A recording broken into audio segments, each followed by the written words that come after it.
Hello दोस्तों, विद्यांगन academy में आपका स्वागत है। का चार्टर एक्ट को विस्तार से बताएंगे।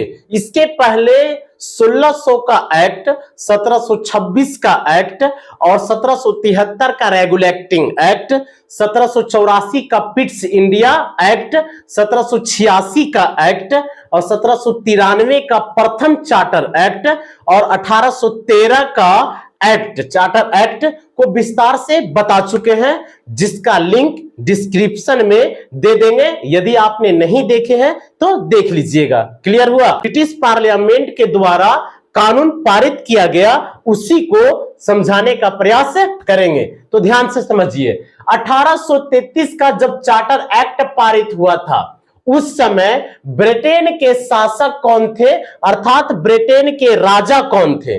ठीक है, तो ब्रिटेन के राजा कौन थे? तो विलियम फोर। कौन राजा थे? William four.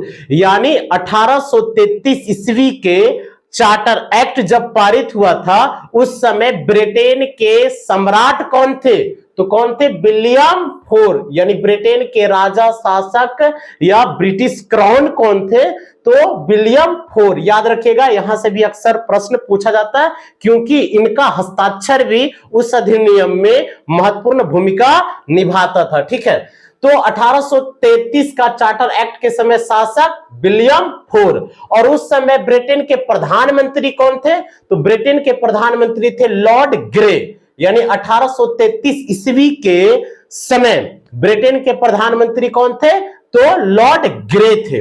कौन? Lord grey. याद रखिएगा। और गवर्नर जनरल, यानी उस समय भारत के गवर्नर जनरल कौन थे? तो भारत का गवर्नर जनरल जो बने इस एक्ट के तहत, लॉर्ड विलियम बेटिंग। 1833 के चार्टर एक्ट के तहत बंगाल के अंतिम गवर्नर जनरल थे लॉर्ड विलियम बेटिंग। लेकिन इन्हीं को 1833 के चार्टर एक्ट के तहत भारत का प्रथम गवर्नर जनरल बनाया गया। और भारत का प्रथम गवर्नर जनरल कौन हुए?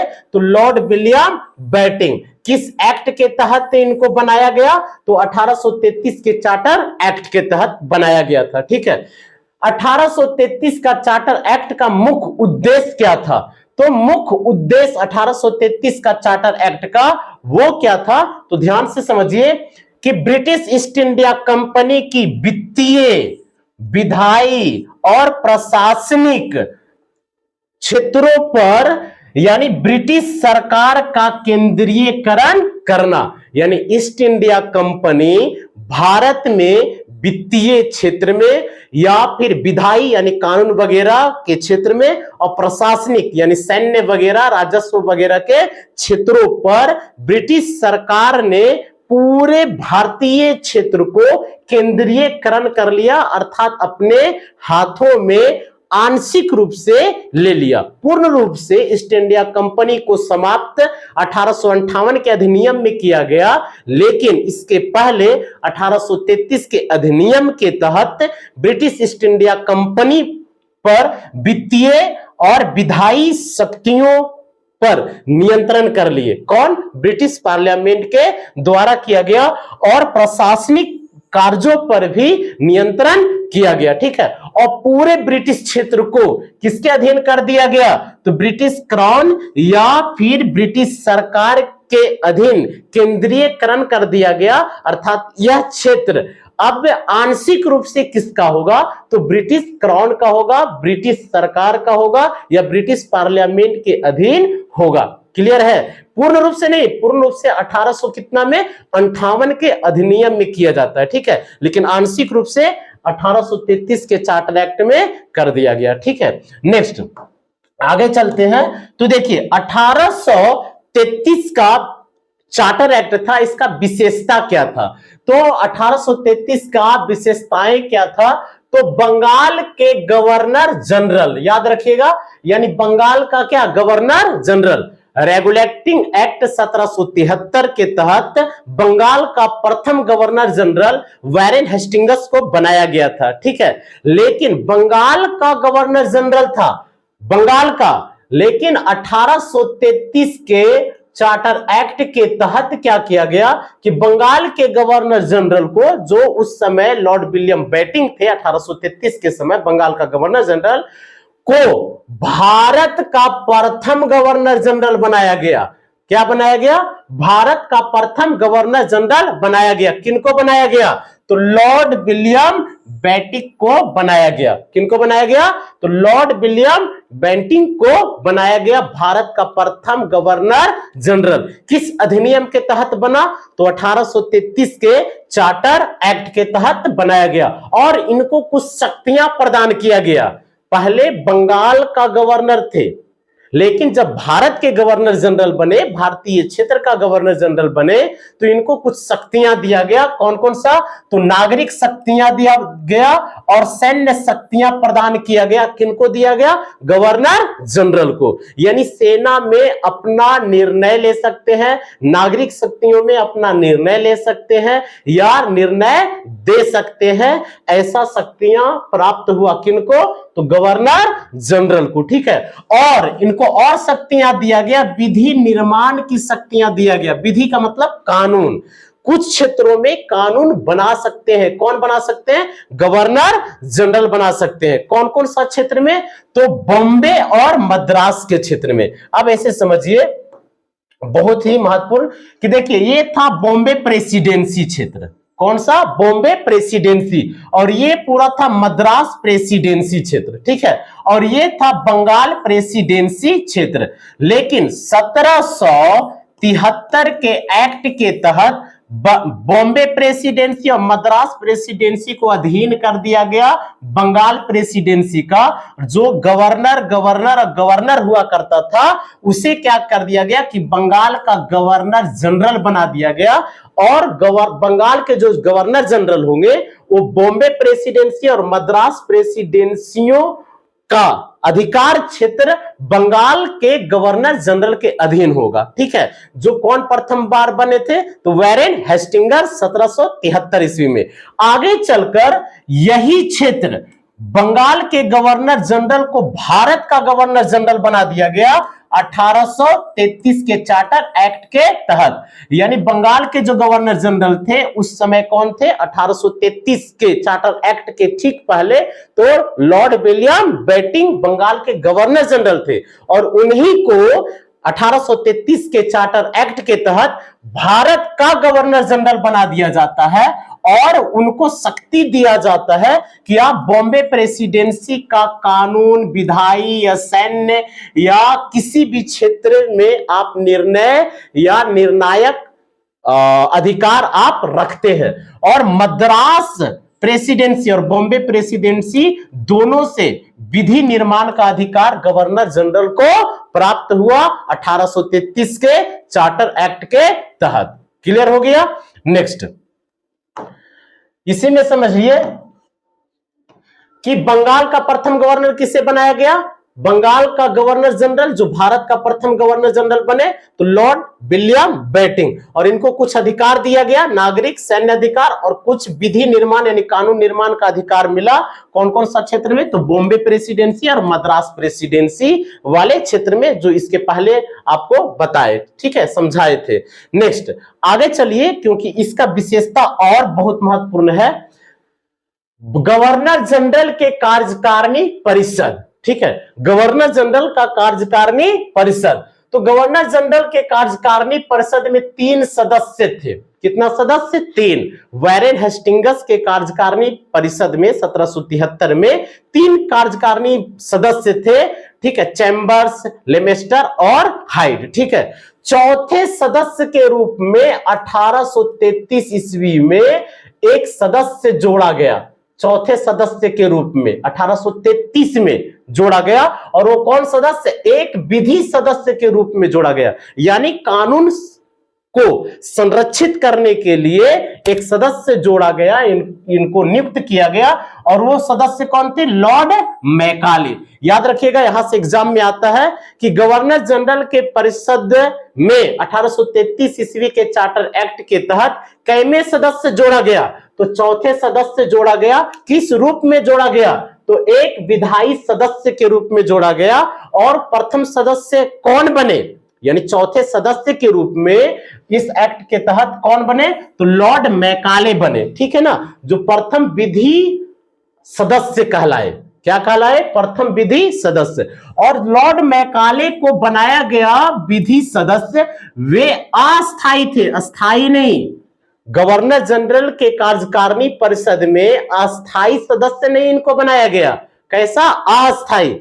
गवर्नर जनरल के कार्यकारिणी परिषद में बैठक में भाग ले सकते थे लेकिन मतदान नहीं कर सकते थे। इनको विधि के सदस्य के रूप में मतदान नहीं कर सकते थे लेकिन बैठक में भाग ले सकते थे।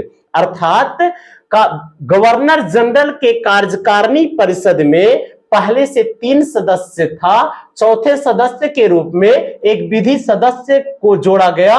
और कौन थे वो? Lord Macaulay.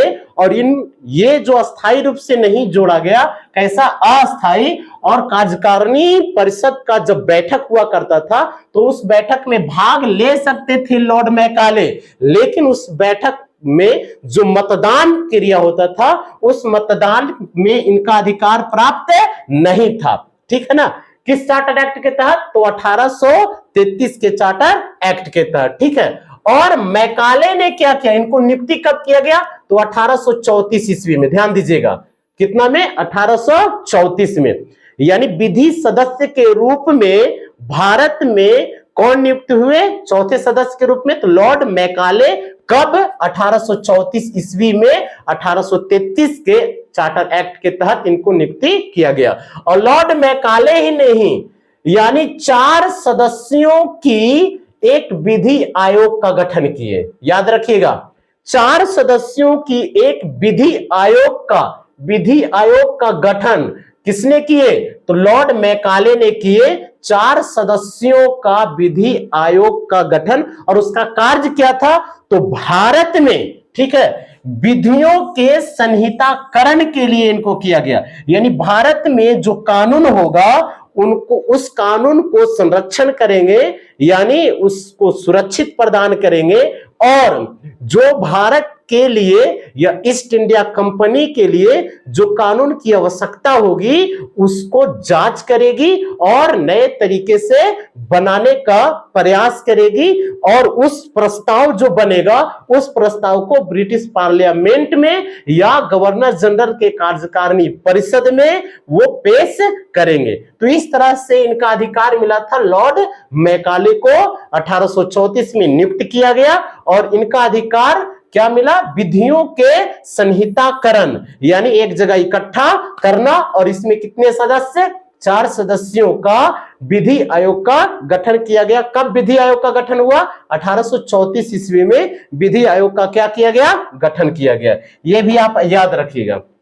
आगे, ईस्ट इंडिया कंपनी। तो ईस्ट इंडिया कंपनी को 1833 के अधिनियम के तहत अधिकार दिया गया। क्या अधिकार दिया गया?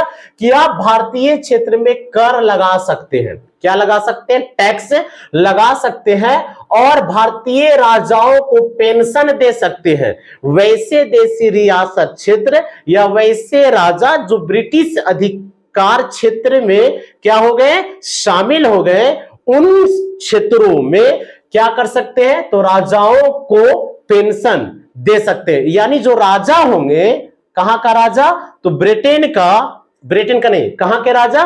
भारतीय जो राजा होंगे उनको क्या दिया जाएगा? पेंशन दिया जाएगा, जो ब्रिटिश सरकार के अधीनता स्वीकार किए हैं। क्या स्वीकार किए हैं? अधीनता। तो राजाओं को पेंशन देने का अधिकार प्रदान किया गया किस एक्ट के तहत?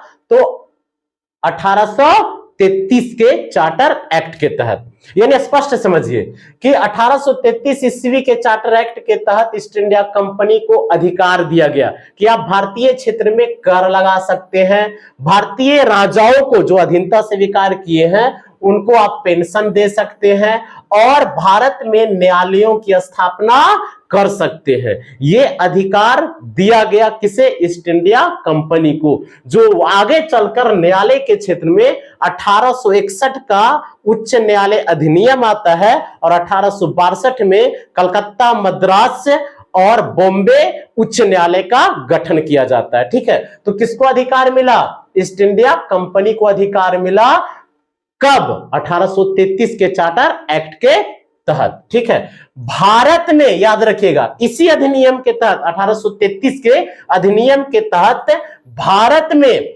दास प्रथा को गैर कानूनी घोषित किया गया।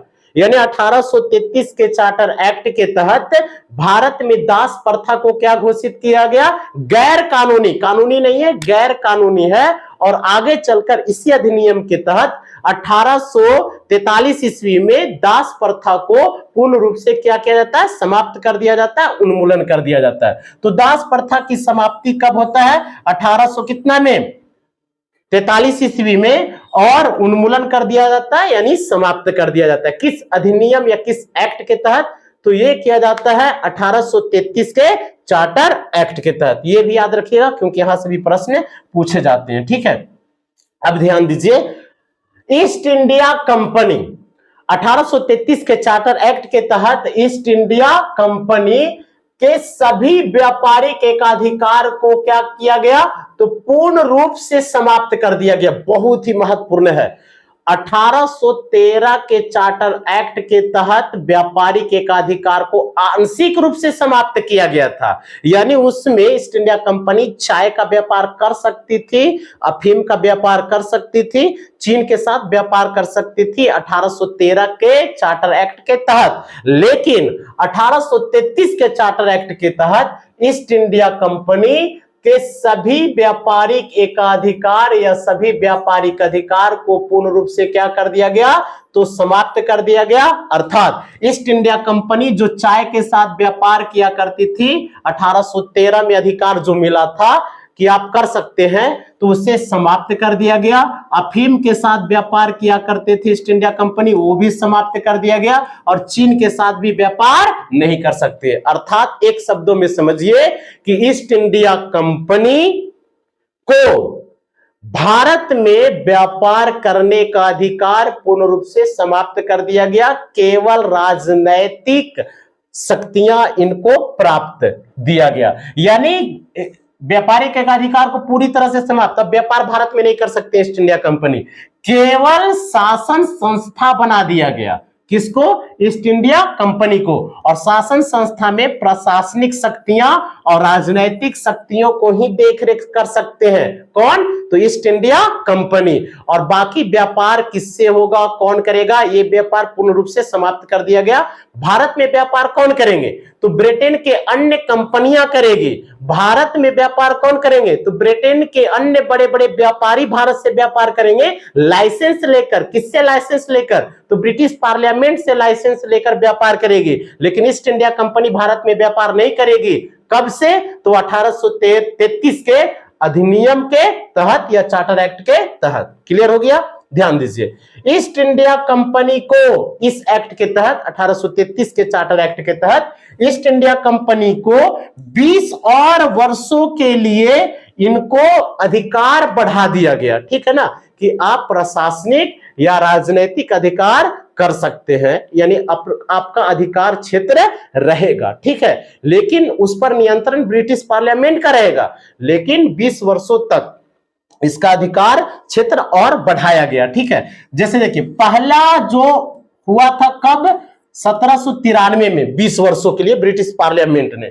फिर इसके बाद कब? 1813 में, फिर 1833 में, और 20 वर्षों के लिए और बढ़ा दिया गया। British east India company Bharat में रूल करेगी, लेकिन इस पर नियंत्रण किसका होगा? तो ब्रिटिश पार्लियामेंट का होगा। ठीक है, तो ये फिर कब तक? तो 1853 तक। ठीक है, तो इसीलिए 1833 का अधिनियम को 20 और वर्षों के लिए क्या किया गया? बढ़ा दिया गया। ठीक है, और लास्ट पॉइंट इसका समझिए कि 1833 के जो चार्टर एक्ट पारित हुआ था, इससे पहले जो भी कानून बनती थी या ब्रिटिश पार्लियामेंट के द्वारा बनाया जाता था, तो